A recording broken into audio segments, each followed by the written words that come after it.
Every few decades, a tool comes along that doesn't just change how we work, it changes why we work. The printing press did that. The internet did too. And now generative AI is quietly reshaping how ideas begin. But Gen AI's impact on marketing isn't just about capability, it's about intent. That's what we often miss in this conversation. Everyone wants to know what Gen AI can do, but very few are asking, why are we using it in the first place? In this video, I want to share my perspective that it's not the model or the tool that defines the outcome, but the motivation behind it. We'll look at 3 levels of marketing: a multinational corporation, a global creative agency, and a solo creator, me. And we'll ask one critical question at each level. What happens when you match great technology with clear intent? Let's start with a company that moves slow on purpose. In 2023, DBS Singapore began experimenting with Gen AI, not to chase headlines but to strengthen its identity as a data-driven company. Their use cases were practical: summarizing complex financial documents, personalizing emails based on behavioral signals, improving customer service with Gen AI-powered chatbots. Nothing fancy, but everything was built with one thing in mind: governance. Darius, a data analyst at DBS, worked on these early pilots. He told me something that stuck. Even with high-performing tools, privacy trumps convenience. For anything involving public or non-sensitive data, they use sophisticated commercial models like Claude by Anthropic. But for sensitive data, they built their own wrapper from an open-source model. Slower, yes, but safer. Each Gen AI output passed through a lineup of human reviewers, data scientists, PR, and marketing. And still, the marketing team caught issues the data team didn't. Subtle phrasing, slightly misleading tone. Is having a human in the loop even enough? Intent wasn't just about what they built, it was about who they involved and why. DBS didn't treat Gen AI like magic, they treated it like machinery.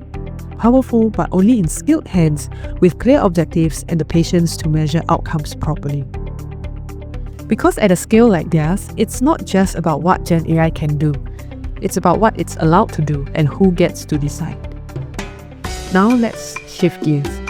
At Nuno Design, a creative agency that's worked with brands like Coca-Cola and Burger King, Gen AI wasn't about regulation, it's about reinvention. Their intent?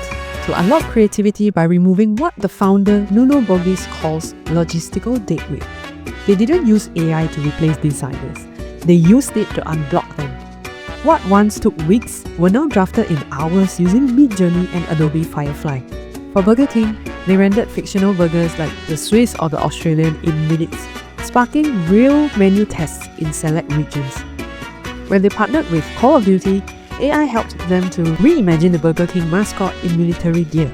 AI did the rough sketches, human designers refined the rest. To keep brand tone sharp, they even built King GPT, a custom ChatGPT wrapper that adapted copy across markets while staying true to the brand voice. This isn't about operational automation, it's modular creativity. But Nuno's team is careful. They know that Gen AI can fall into the echo chamber trap, churning out the same ideas based on the same data, with the risk of coming across as cold or tone deaf. That's why the final call always comes from a human, someone who knows the brand inside out. Here, Gen AI plays a supportive rather than central role. It acts as an uninhibited assistant, conceptualizing ideas freely. This is beneficial, provided you have a clear objective in mind. Now, let's zoom all the way into the individual. I'm a marketer, but I'm also just one person. Content creation used to mean spending hours every week writing, rewriting, doubting, deleting, starting again. I wanted to show up online, but I didn't want to lose my weekends doing it. So, I experimented. I started by using ChatGPT to draft posts. I mean, it helped, but I still needed hours to polish. Then I came across Tobias Zwingmann's setup, an automated workflow using end-to-end Google Drive and an LLM. It sparked an idea. Here's my version.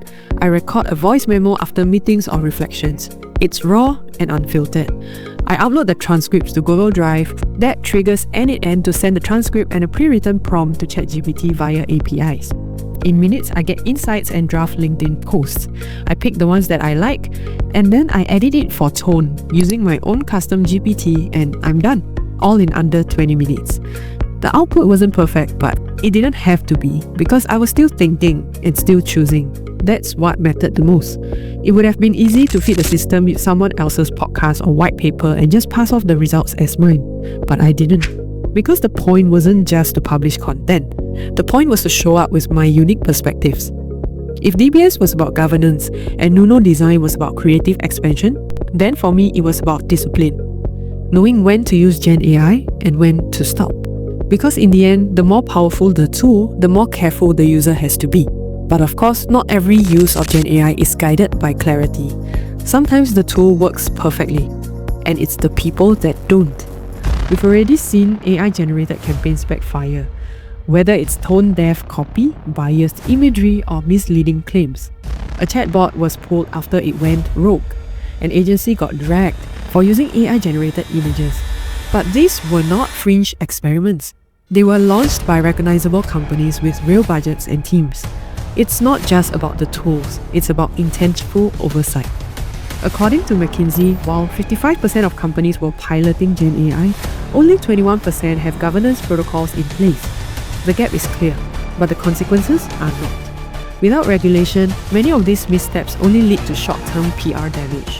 Headlines for a week, maybe a dip in sentiment, then business as usual. Which raises a bigger question. What's stopping people from misusing Gen AI? Right now, the answer isn't the law, it's ethics. And that's a fragile guardrail, especially in high-pressure, high-speed environments like marketing. Because let's face it, Gen AI will always generate something. Getting an output is the easy part. What's harder is knowing how to use it. It's tempting to frame Gen AI as either a revolution or a risk, a force for efficiency or a threat to creativity. But these binaries miss the point completely. Because Gen AI doesn't have intentions, we do. It really is something that can be used to reshape our society, and in the wrong hands, with the wrong intentions, it could do very bad things.